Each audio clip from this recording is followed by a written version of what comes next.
Olá, tudo bem com você? Meu nome é Ronaldo e esse é o canal Stop Now. Seja muito bem-vindo ao nosso canal. Hoje, sexta-feira, iremos continuar a leitura de Marcos. Hoje iremos ler Marcos capítulo 8 e capítulo 9. Bom, esse é o Jornada dos Evangelhos, onde passaremos o ano todas as sextas-feiras lendo os Evangelhos de Jesus. Então, vamos começar? Pega sua Bíblia, sua caneta, se quiser fazer alguma anotação, e vamos começar. Hoje iremos ler capítulo 8 de Marcos e capítulo 9. Semana passada lemos o capítulo 6 e o capítulo 7 e aprendemos as maravilhas que Jesus ensinou nesses dois capítulos, e agora iremos também aprender as maravilhas que está escrita nesses dois capítulos.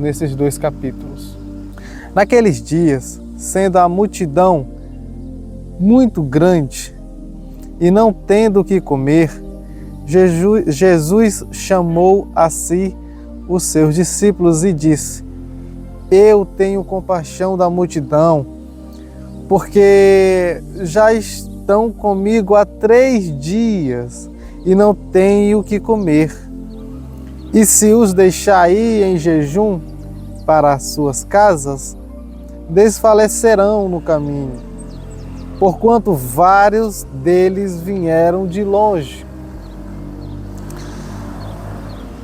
E os seus discípulos responderam-lhe: De onde poderá um homem satisfazer esses homens com pão aqui no deserto? E ele perguntou-lhes: Quantos pães tendes? E disseram-lhe: 7. E ele ordenou ao povo que se assentasse no chão, e tomando os 7 pães, e tendo dado graças, partiu-os e deu-os aos seus discípulos, para colocarem diante deles, e puseram-nos diante do povo. E tendo alguns pequenos peixes, ele os abençoou e também ordenou para que colocasse diante deles. Então eles comeram e saciaram-se e tomaram dos pedaços que sobraram 7 cestos. E os que haviam comido eram cerca de 4.000, e ele os despediu. E ele, entrando imediatamente no barco com seus discípulos, foi para as regiões de Dalmanuta. Em outros evangelhos, esse Dalmanuta é representado por Magdala. Bom, continuando aqui, esses milagres de Jesus, a gente leu que Jesus, no mesmo livro de Marcos, a gente aprendeu que Jesus fez um grande milagre, partindo os pães e os peixes para mais de 5.000 homens. E aqui Jesus faz o mesmo milagre agora para 4.000 pessoas. E o que me chama a atenção é a incredulidade dos discípulos, porque os discípulos dizem: como aqui no deserto vamos dar de comer a esses homens? Será que esses discípulos se esqueceram do grande milagre que foram feito antes? Continuando, verso 11 diz: E vindo os fariseus, começaram a questioná-lo, procurando um sinal do céu. E suspirando profundamente em seu espírito, disse: Por que procura esta geração um sinal? Na verdade, eu vos digo que a esta geração não se dará nenhum sinal. E deixando-os, tornou a entrar no barco e foi para o outro lado. Ora, os discípulos tinham se esquecido de levar pães, e no barco não tinham consigo senão um pão. E ele ordenou-lhes, dizendo: fiquem atentos, guardai-vos do fermento dos fariseus e dos fermentos de Herodes. E eles arrazoavam entre si, dizendo: isto é porque não temos pão?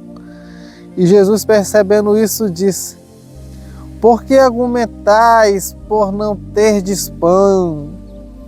Ainda não percebeis? Vocês ainda não entendem? Vocês ainda não compreendeis? Tendes ainda o vosso coração endurecido? Tendo olho, não vedes, e tendo ouvidos, não ouves.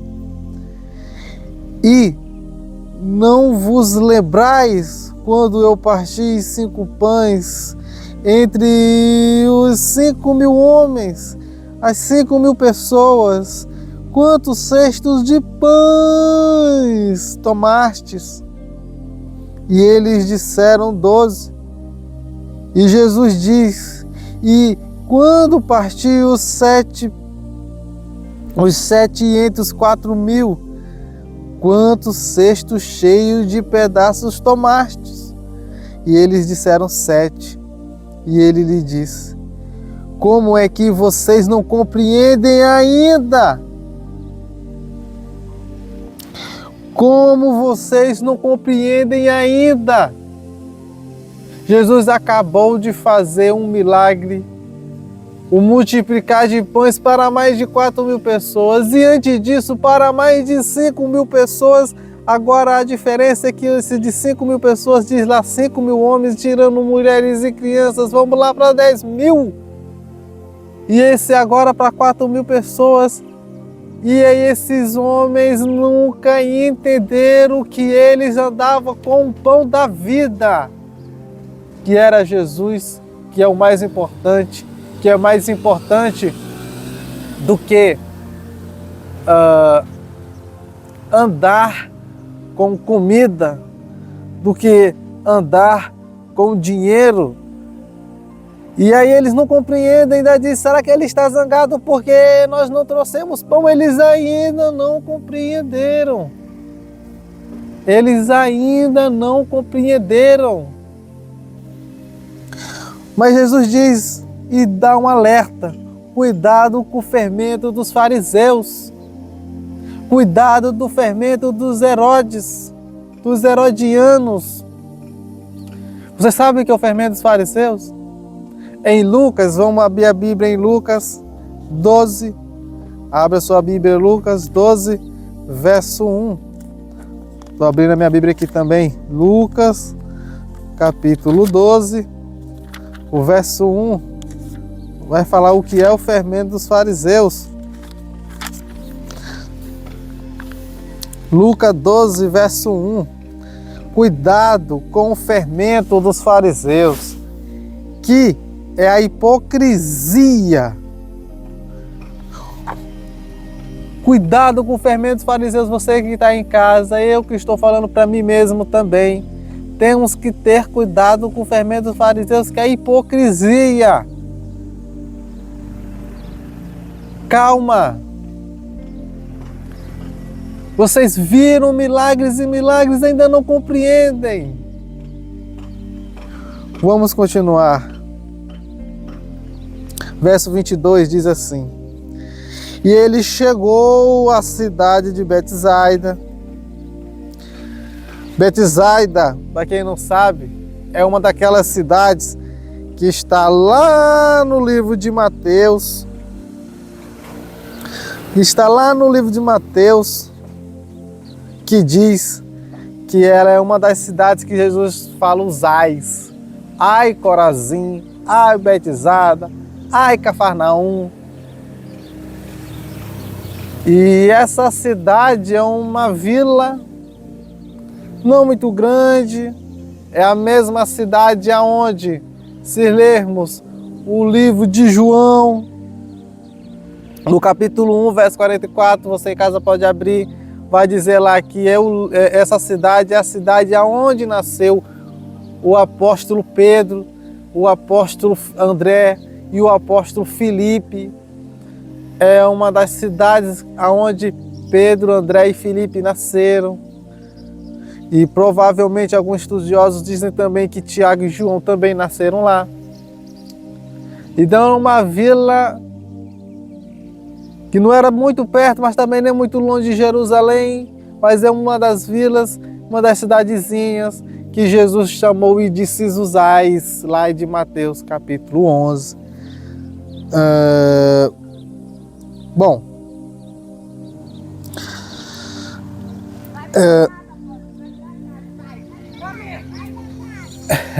a mulher fala com o cachorrinho ali.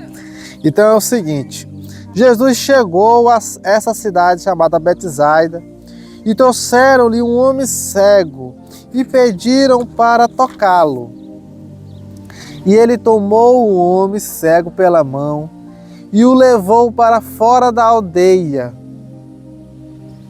E ele, cuspindo nos seus olhos e impondo suas mãos sobre ele, perguntou-lhe se ele enxergava alguma coisa.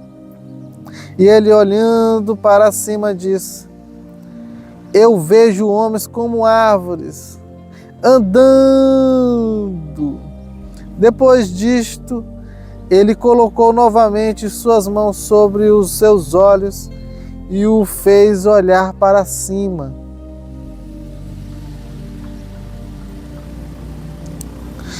E ele foi restaurado e viu a cada homem claramente. E ele o mandou embora para sua casa, dizendo: nem entres na aldeia, nem o digas a ninguém. Interessante que nesse milagre do homem cego de Betsaida,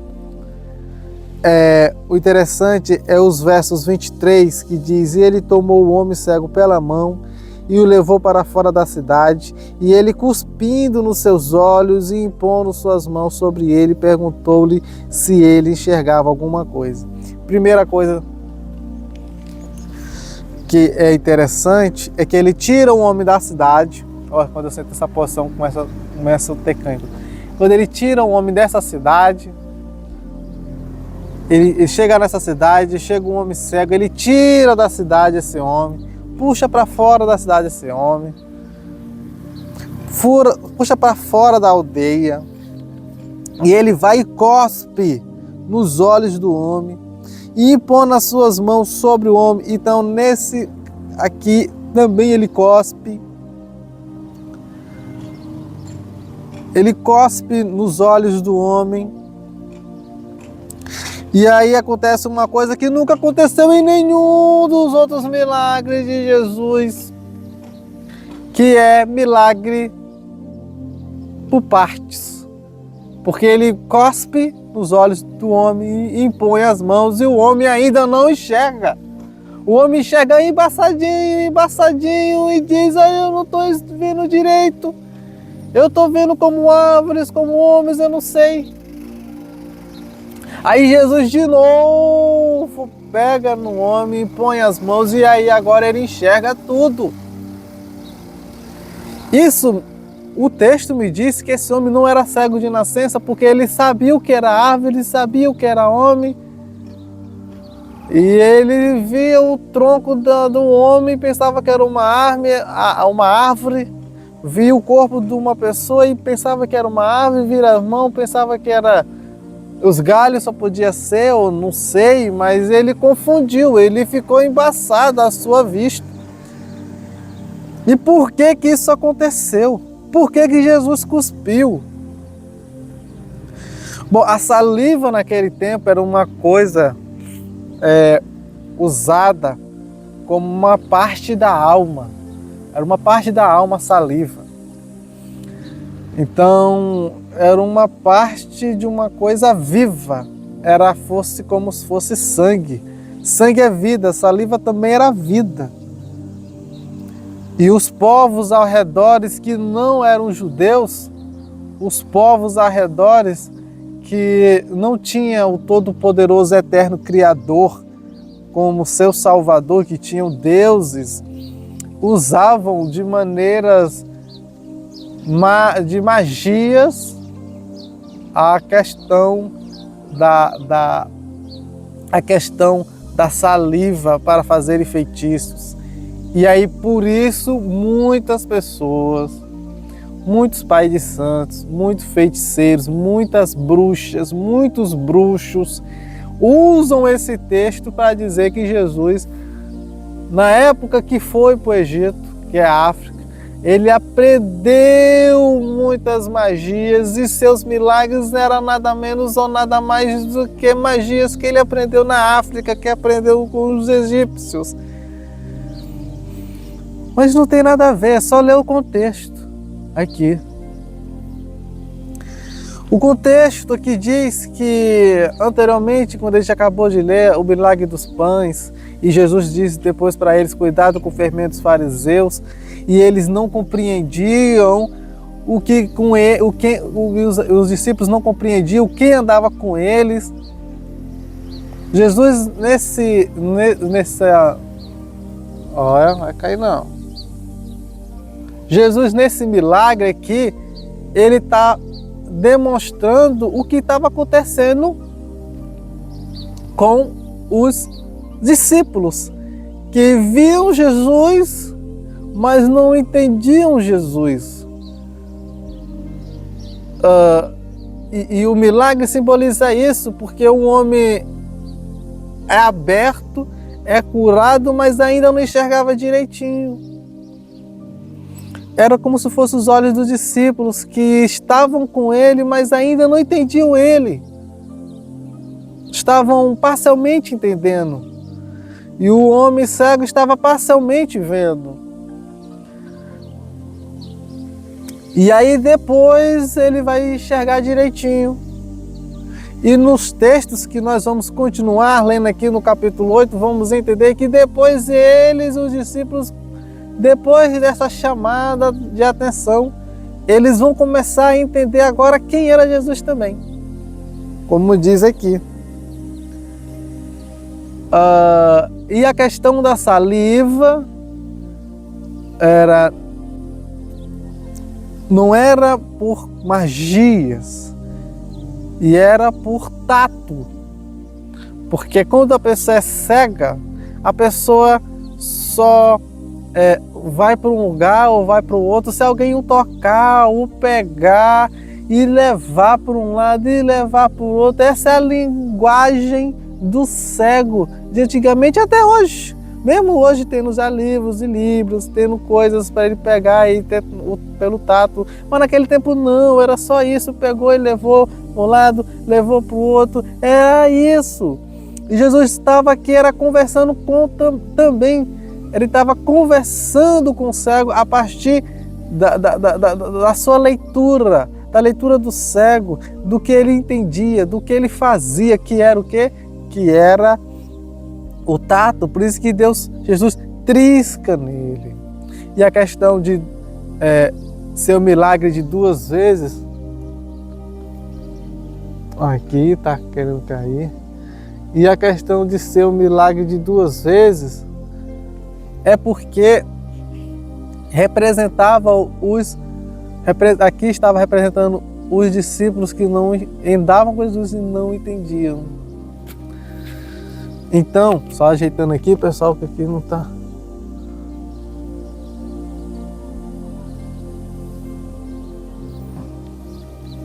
Bom, então, é isso que esses versos aqui estão dizendo. É isso que quer dizer esses versos aqui, desse milagre que muita gente faz confusão, tá? Vamos aqui agora continuar nos versos 27. E saiu Jesus e seus discípulos para as aldeias de Cesareia de Filipe. No caminho, ele perguntou ao seu discípulo, dizendo: quem dizem os homens que eu sou? E eles responderam: João, o Batista, mas alguns dizem Elias, e outros um profeta. Sabia que ia cair. Voltamos.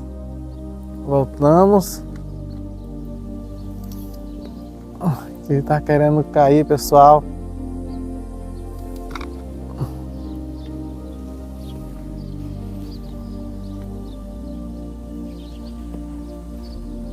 Bom,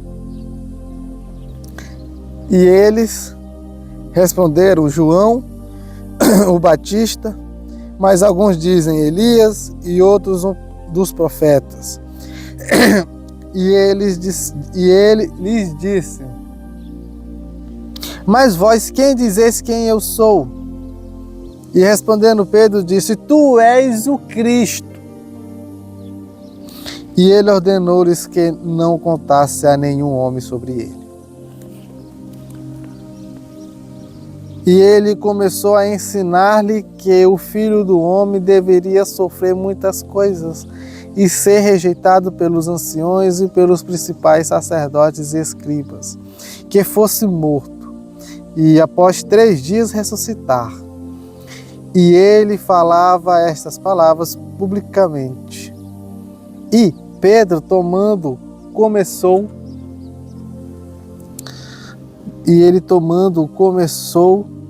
a repreendê-lo. Então Pedro pega Jesus, chama Jesus para um lado. Vem aqui, Jesus, eu quero conversar contigo. E começa a repreender Jesus.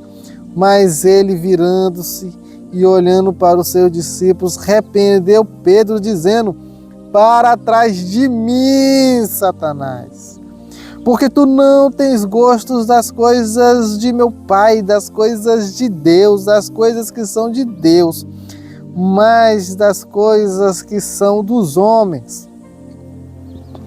E chamando a si a multidão com seus discípulos, disse: se alguém quiser vir após mim, negue-se a si mesmo, tome a sua cruz e siga-me, porque aquele que quiser salvar a sua vida, perdê-la-á, mas quem quiser perder a sua vida por minha causa e do Evangelho, salvá-la-á.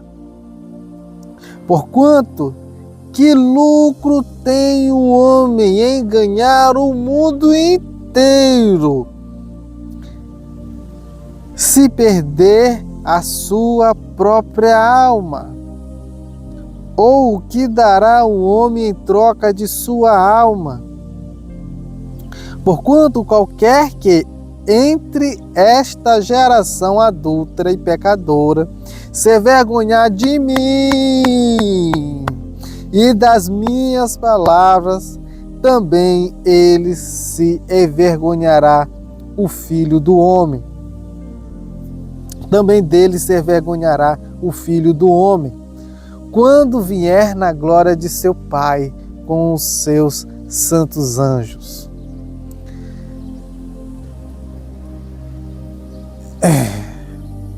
Muito interessante esses versos aqui, muito interessante, porque, olha, aqui, só um minuto que aqui o tripé não tá.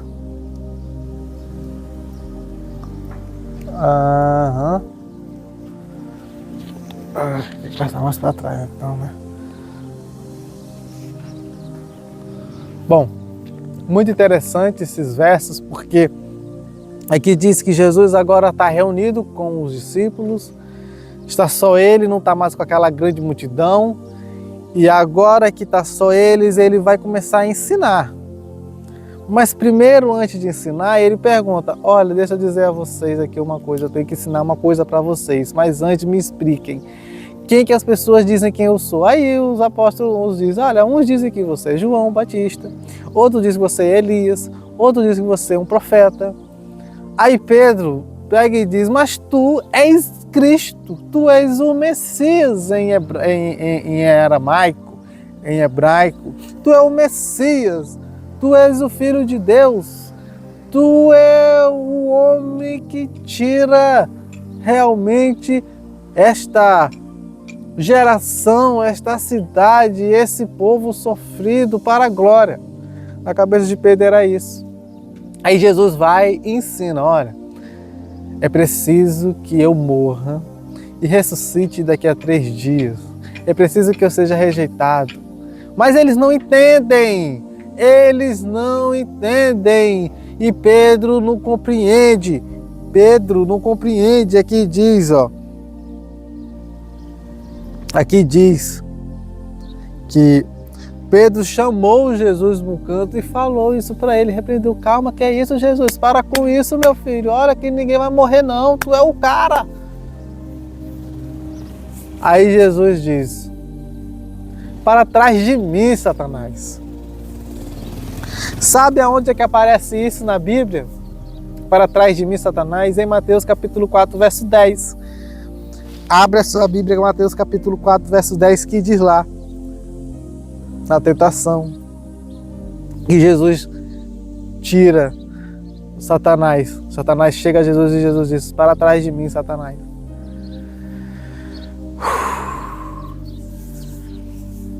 Pedro aqui estava cheio de Satanás, estava sendo usado por Satanás.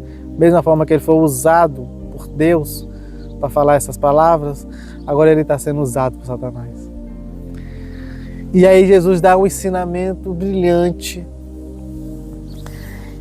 que é o ensinamento de 880, fica comigo aqui quem quer, aqui comigo quem vai me seguir, já vai sabendo que quem vir comigo e quem proclamar as coisas que estão acontecendo aqui, vai perder sua vida mesmo aqui nessa terra. E quem perder sua vida aqui nesta terra, por mim e pelo Evangelho, vai achá-la. Porque vai perder aqui, mas vai achá-la para a eternidade. Mas aqui, quem envergonhar de mim, do meu Evangelho aqui, meu amigo, eu também me envergonharei dele quando eu vir com os anjos na minha segunda vinda. Na última vez que esse povo aqui desta terra verá Jesus, desta forma que nós somos hoje. Bom, interessante também que no verso 38 diz assim, porquanto qualquer que entre esta geração adulta e pecadora se envergonhar de mim e das minhas palavras, também dele envergonhar o Filho do Homem, quando vier na glória de seu Pai com os santos anjos. E continua. Agora o capítulo 9. Continuando no capítulo 9, diz assim. E ele disse-lhes, na verdade eu vos digo que alguns dos daqui estão alguns que aqui estão não provarão a morte, até que vejam o reino de Deus vindo com poder. Aí Jesus diz, ó, aqui estamos aqui reunidos, mas tem alguns de vocês que antes de morrer vão ver. E aqui muita gente sem entendimento diz que Jesus é um falso profeta, porque todos morreram e não viram a glória de Deus, a glória da volta de Jesus, erroneamente associam isso, tá? Com essas palavras aqui. Jesus aqui é bem específico. Ó, na verdade eu vos digo que só alguns dos que estão aqui não proverão a morte até que vejam o reino de Deus vindo com seu poder. Aí o verso 2 continua. E 6 dias depois, 6 dias desse ensinamento, Jesus tomou consigo Pedro, a Tiago e a João. 3. Que esses 3 era o ciclo de amizade. Você vem sempre ver nos evangelhos, sempre os 3, sempre Jesus amando os 3. Na filha de Jairo, na ressurreição da filha de Jairo, Jesus chama os 3. E sempre andando com os 3 ali, o grupo mais íntimo, vamos dizer assim. Pelo menos o que conta os evangelhos aqui. Pelo menos é o que diz nos evangelhos, que quando Jesus ia fazer alguma coisa particular, chamava os 3. E aqui Jesus chama os 3 e os conduziu à parte a um alto monte. E foram para o monte. E transfigurou-se diante deles. Então transfigurou uma metamorfose, Jesus se transformou em alguma coisa diante dos três. E as suas vestes tornaram-se resplandecentes, extremamente brancas como a neve, tais como nenhum lavadeiro sobre a terra as poderia branquear. E ali apareceu Elias com Moisés, e eles falavam com Jesus. E Pedro respondendo disse a Jesus: Mestre, é bom estarmos aqui. Deixa-nos fazer aqui 3 tendas ou 3 tabernáculos, é a mesma coisa. Um para ti, um para Moisés e um para Elias. Porque ele não sabia o que dizer, porque eles estavam grandemente atemorizados. Pedro, aqui é uma graça. Pedro, aqui é uma graça. Pedro nos evangelhos é uma graça. Eu leio os evangelhos, toda vez que eu vejo Pedro falar, eu rio que só, porque, meu amigo, é uma graça, Pedro. Pedro é a sinceridade, é a sincericídio. Pedro é aquele exemplo que tu não sabe o que falar, fique calado. Mas Pedro fala e pega a bronca dele. Verso 7, e formou-se uma nuvem que os cobriu, e dela saiu uma voz que dizia: Este é o meu filho amado, a ele ouve. E de repente eles, olhando ao redor, não viram mais nenhum homem, senão só Jesus, enquanto eles desciam do monte. Ele ordenou-lhes que nenhum homem contasse as coisas que tinham visto, até que o Filho do Homem ressuscitasse entre os mortos.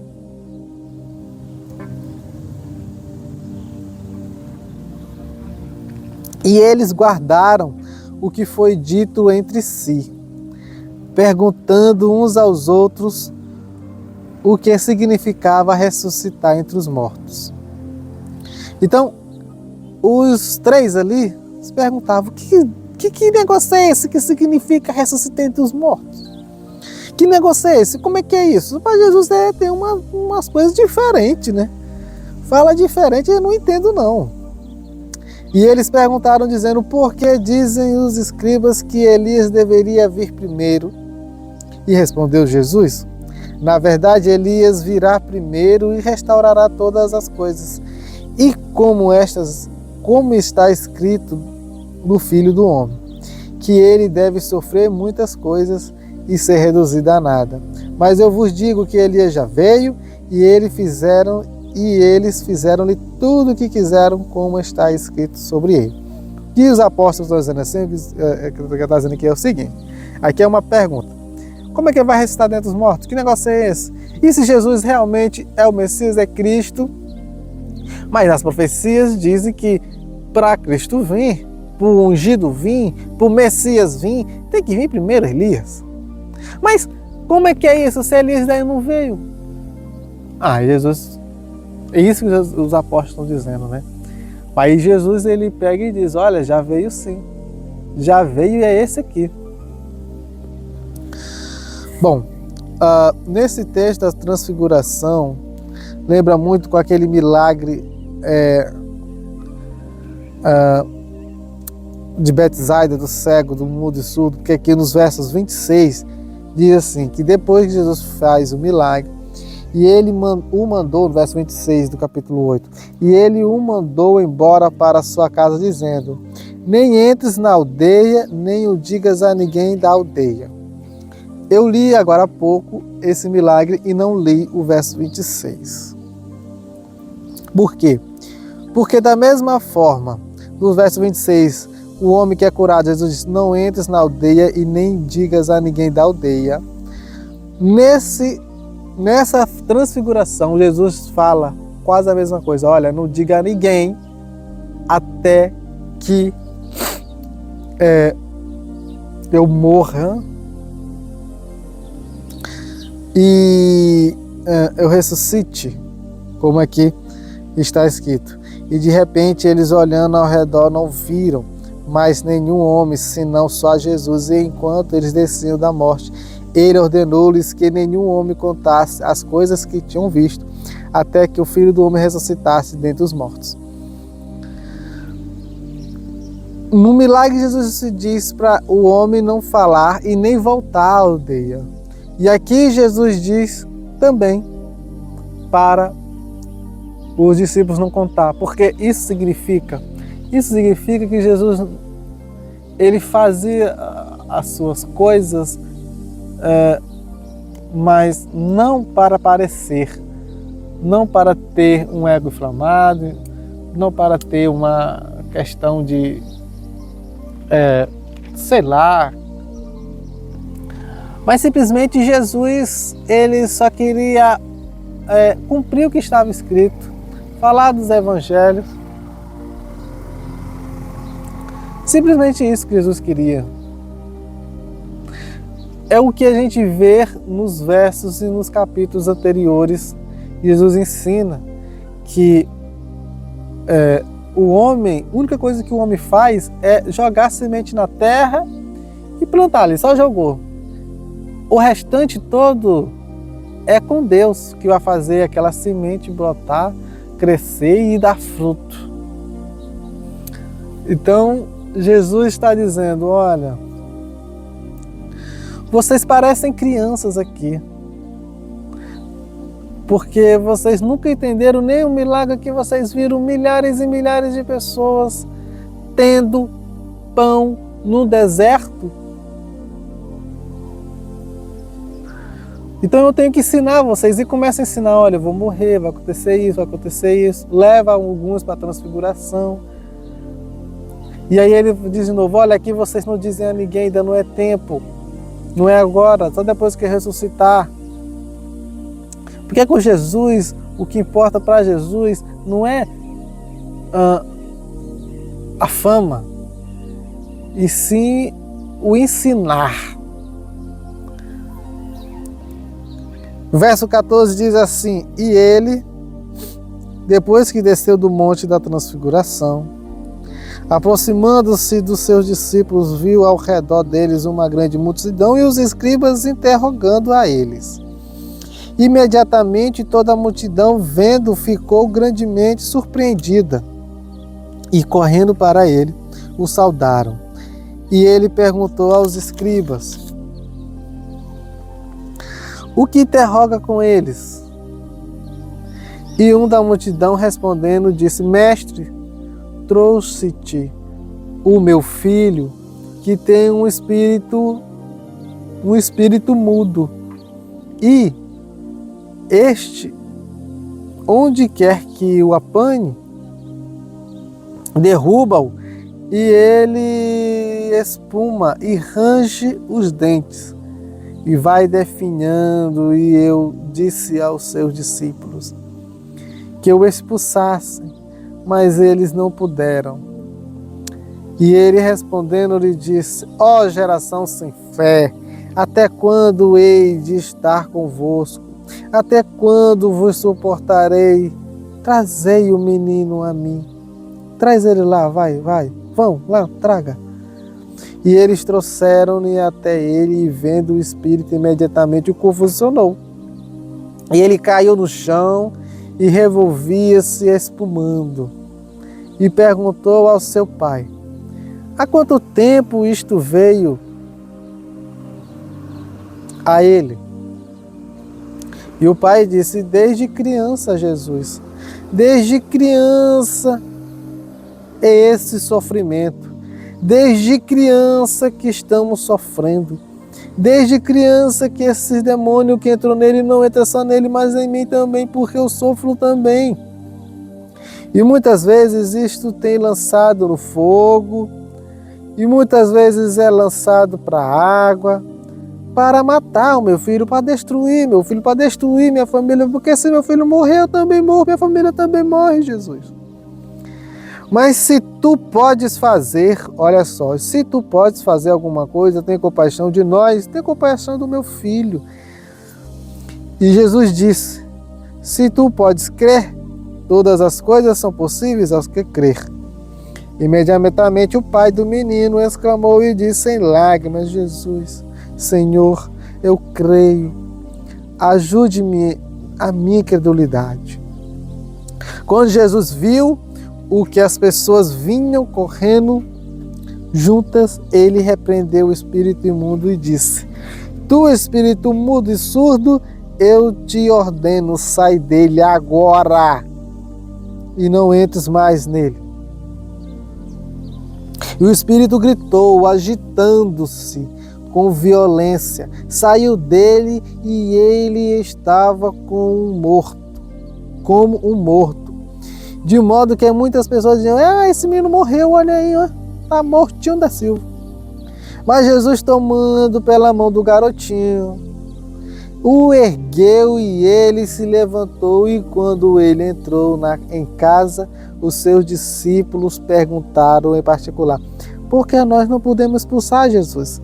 Jesus só mesmo sabe, só mandou a gente expulsar demônios, e expulsamos e muitos demônios. Mas esse aí nós não conseguimos expulsar. E Jesus respondeu: este tipo de demônio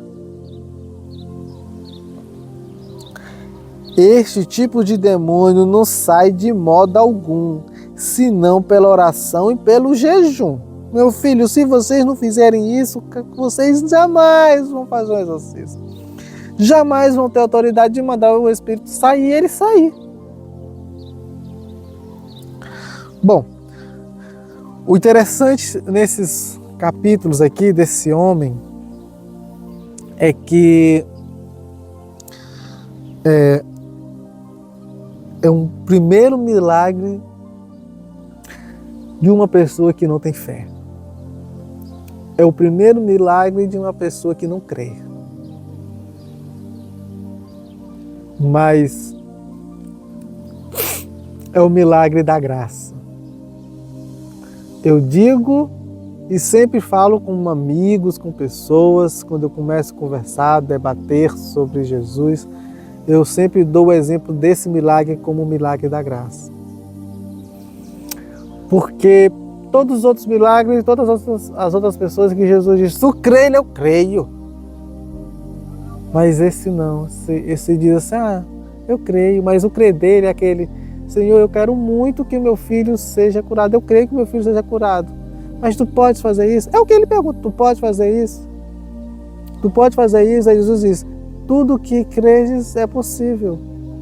Tudo é possível para o que crê. E ele diz: eu creio, mas o creio dele é, primeiro, antes dele dizer eu creio, ele diz: tu pode fazer isso. Ele estava duvidando de Jesus, porque os discípulos dele não conseguiram. E aí ele diz: olha, eu creio, mas esse creio aqui é aquele: olha, eu creio que meu filho um dia vai ser libertado, vai ser curado, mas tu pode fazer isso?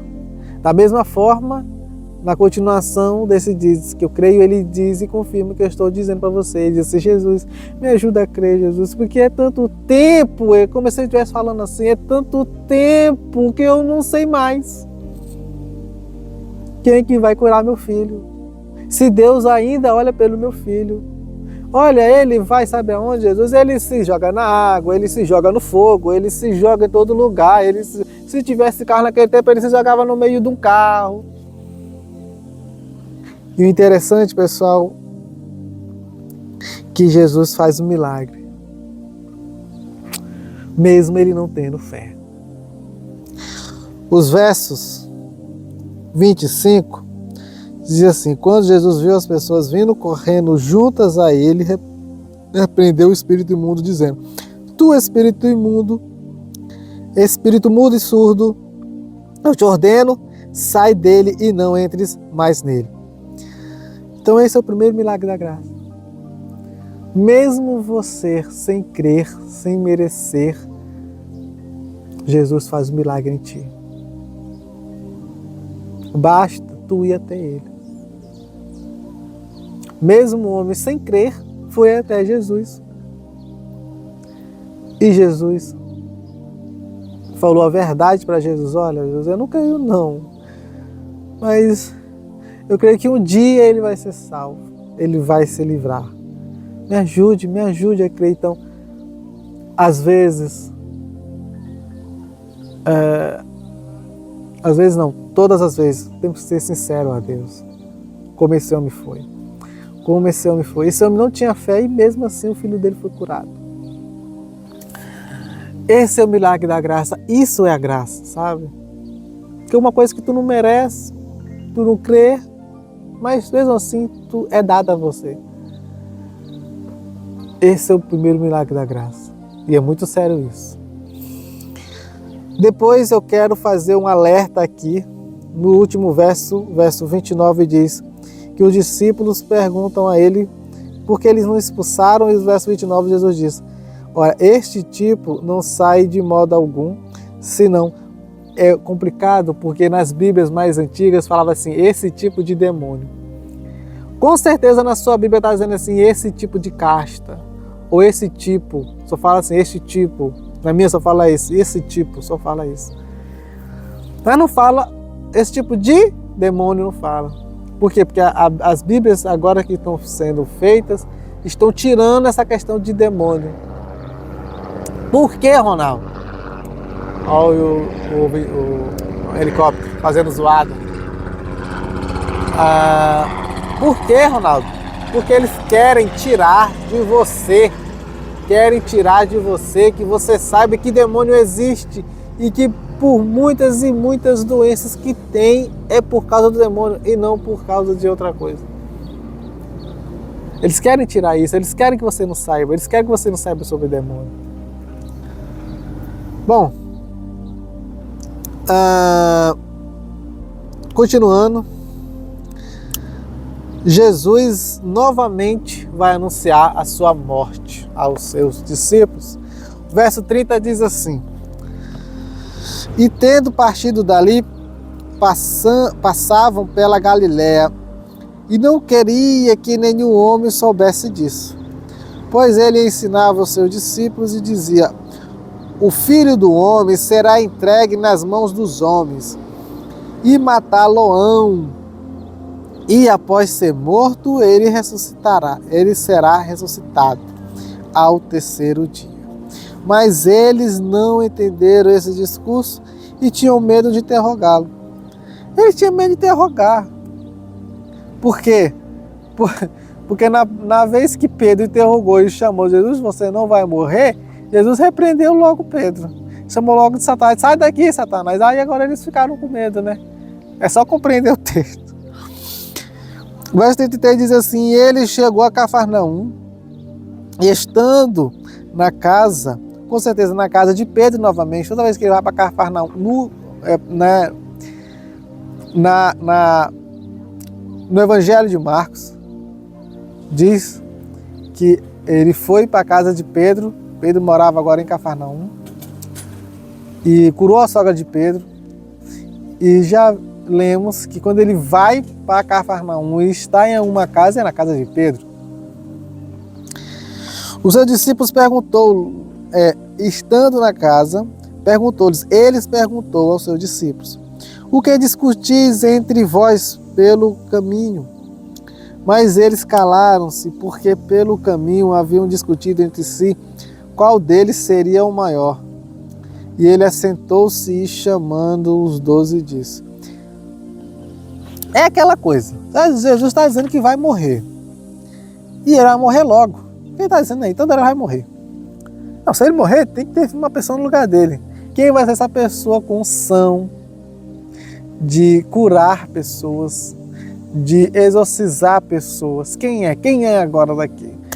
É eu, tem que ser eu.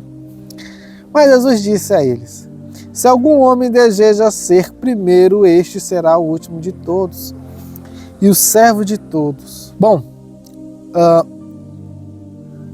Jesus disse: se algum homem deseja ser o primeiro, este será o último de todos e o servo de todos. E ele tomou uma criança e colocou no meio deles, e tomando pelos braços, disse: qualquer que receber uma dessas crianças em meu nome,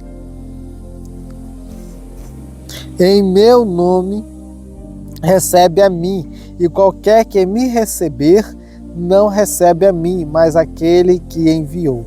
Então, pessoal, o que diz aqui é o seguinte: Jesus está dizendo, olha, eu sou o servo dos servos, sou o menor aqui na terra, e ele está dizendo o seguinte: vocês para serem que nem mim, que nem eu, vocês têm que fazer o que eu faço, porque eu sou o homem menor, eu sou o maior homem no céu, porque eu sou o menor na terra. Sigam esses passos, porque ele diz, você entender, ele está dizendo assim, se algum homem deseja ser o primeiro, este será o último de todos e o servo de todos. Jesus foi o servo de todos, porque ele serviu a vida para todos. A vida eterna para todos é através disso. E quando diz, ele tomou uma criança e colocou no meio, ele quer dizer o seguinte, olha, quando ele diz essa criança, ele quer dizer assim, olha, todas as pessoas que querem saber de mim, todas as pessoas que estão se convertendo são criancinhas. Então ele está dizendo aqui, qualquer que receber essas crianças, essas pessoas que querem saber mais do Evangelho, que querem saber mais de mim, que querem se entregar a vida dele a mim, quem receber estes, recebe a mim. Quem tratar bem estes, trata bem a mim. E qualquer que receber, recebe a mim. Mas aquele que não recebe, não recebe a mim. E quem recebe a mim, recebe o meu Pai que me enviou, que é Deus, o único.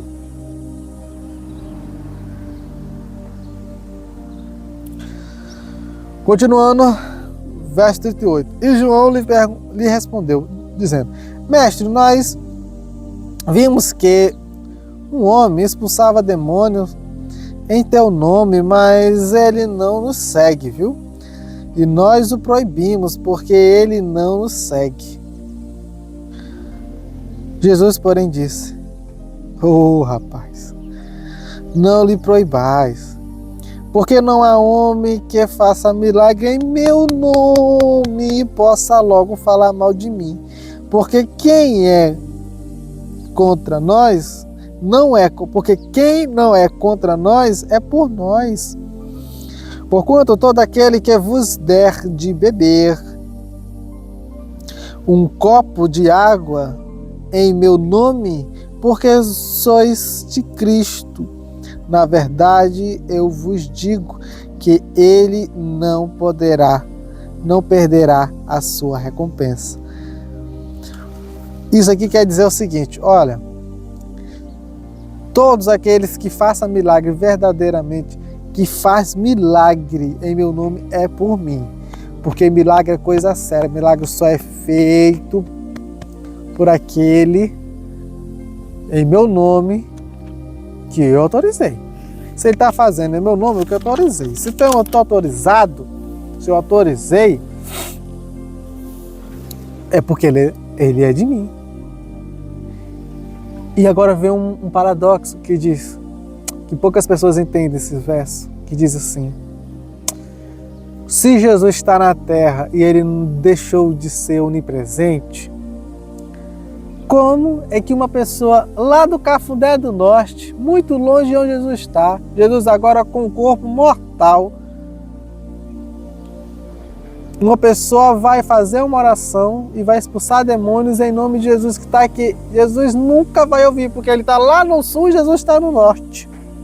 Como? Se agora Jesus não é.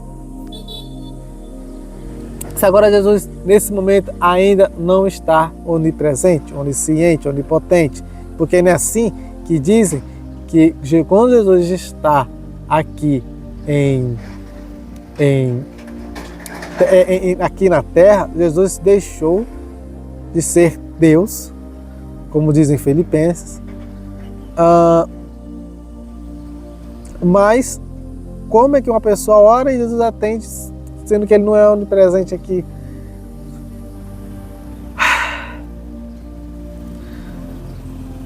Agora que estamos no livro de Marcos, agora que ainda nós estamos no livro de Marcos, mas já deu para entender o tamanho da grandeza de Jesus.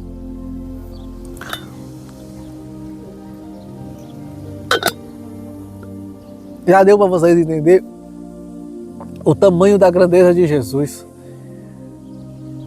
E Jesus é tão grande, tão poderoso, tão poderoso, tão poderoso, que realmente Ele está aqui na terra, estava aqui na terra, passando por dificuldades, passando por coisas que todo homem passa, sofrendo, sentindo fome, sentindo sede.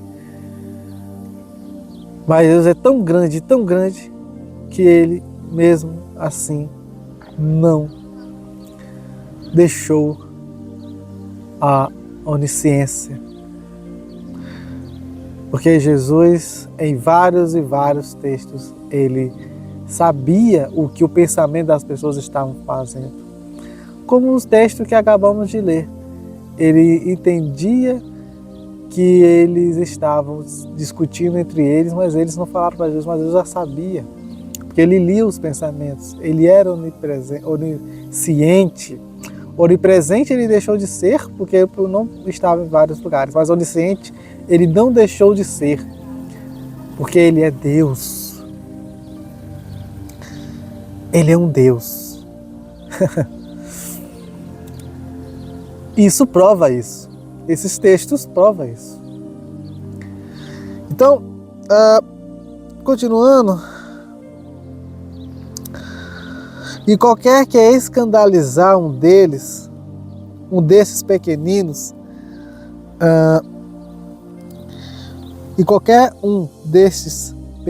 qualquer que escandalizar um desses pequeninos que crê em mim, melhor lhe fora que ele pendurasse ao pescoço uma pedra de moinho e que ele fosse lançado ao mar. E se a tua mão te ofender, vou botar até mais para cá, aqui, e qualquer, tá bem mais perto, mas é isso, e qualquer, perdi aqui, pendurasse o pescoço uma pedra de moinho e que fosse lançado ao mar. Ou melhor, está dizendo aqui, qualquer um que escandalizar esses pequeninos que se suicide, será melhor se suicidar. E se a tua mão te ofender, corta. Melhor é entrares na vida mutilado do que tendo duas mãos e ires para o inferno, para o fogo que nunca se apaga, onde o seu verme não morre e o fogo não se apaga. E se teu pé te ofender, corta-o. Melhor é entrar na vida coxo do que tendo dois pés e ires para o inferno, para o fogo que nunca se apaga, onde o seu verme não morre e o fogo não se apaga. E se o teu olho te ofender, arranca o melhor e entrares no reino do céu, no reino de Deus, com um olho só, do que tendo dois olhos e seres lançado no fogo do inferno,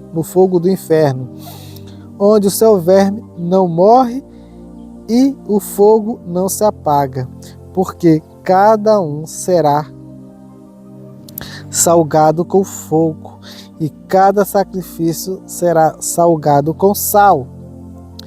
Sal é bom, mas se o sal se tornar insosso, que insípido, quer dizer isso, insosso, com que temperais?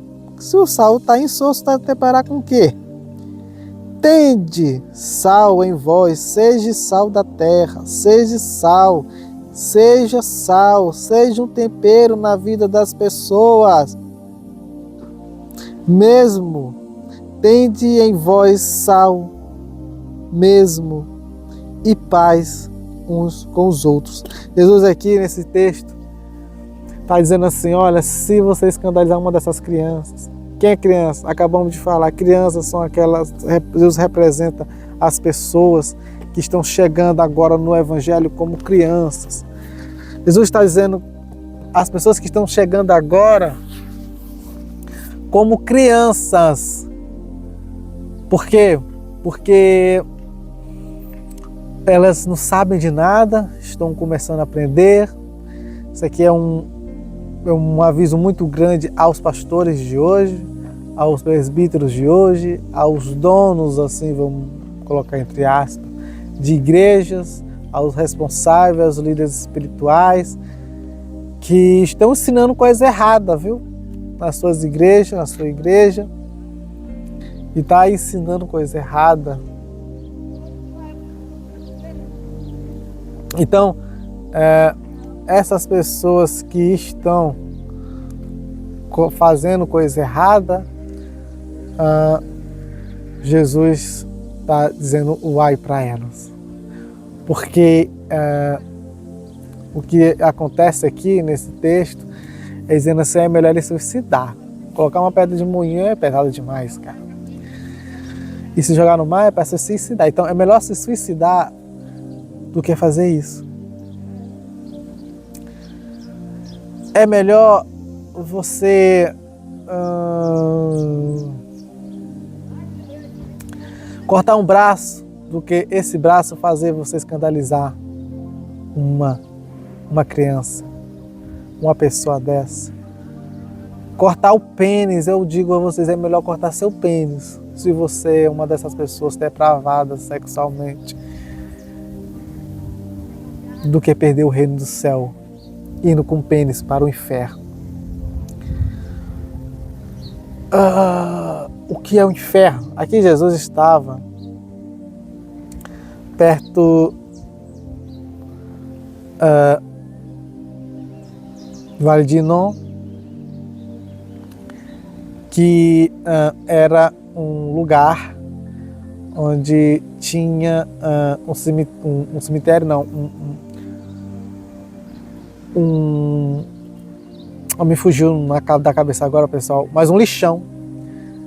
E no lixão era um fogo que não se apagava, e lá nesse lixão jogavam animais, pessoas mortas, que transgrediam as leis, jogavam lá, e animais, e restos de coisas, e comidas e tal, e tinha vermes, como no texto diz, vermes. Sempre há vermes, é um fogo que não se acaba, porque era 24 horas chegando lixo lá. E esse inferno é Guiena, que é isso, é um fogo que não se apagava. Mas Jesus faz um paralelo com esse lugar e diz que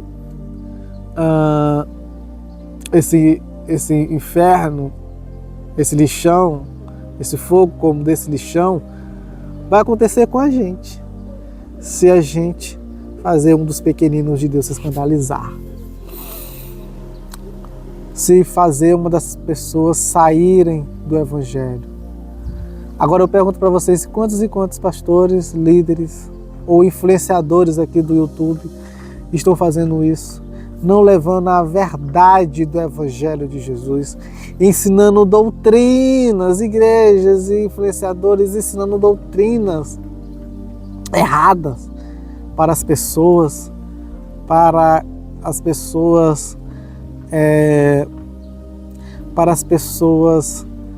não entenderem corretamente Jesus. E fazer que Jesus seja um ser inalcançável, um ser muito difícil de alcançar, um ser muito difícil de ter como exemplo, porque Ele é Jesus e é muito difícil chegar até Ele. E aí colocam regras e regras e regras e regras e regras para as pessoas. Para ser que nem Jesus é muito difícil.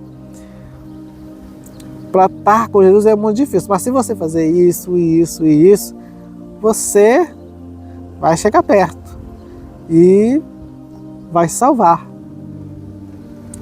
E leva um evangelho de medo, sem ensinar o que é a graça, sem ensinar a humildade do que Cristo ensinava, o amor que Cristo ensinava. E Jesus está dizendo, olha,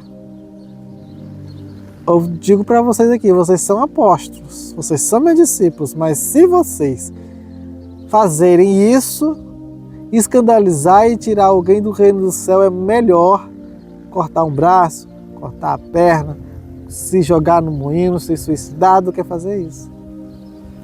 Porque é mais importante ir aleijado para o céu do que ir inteiro para o inferno. Bom,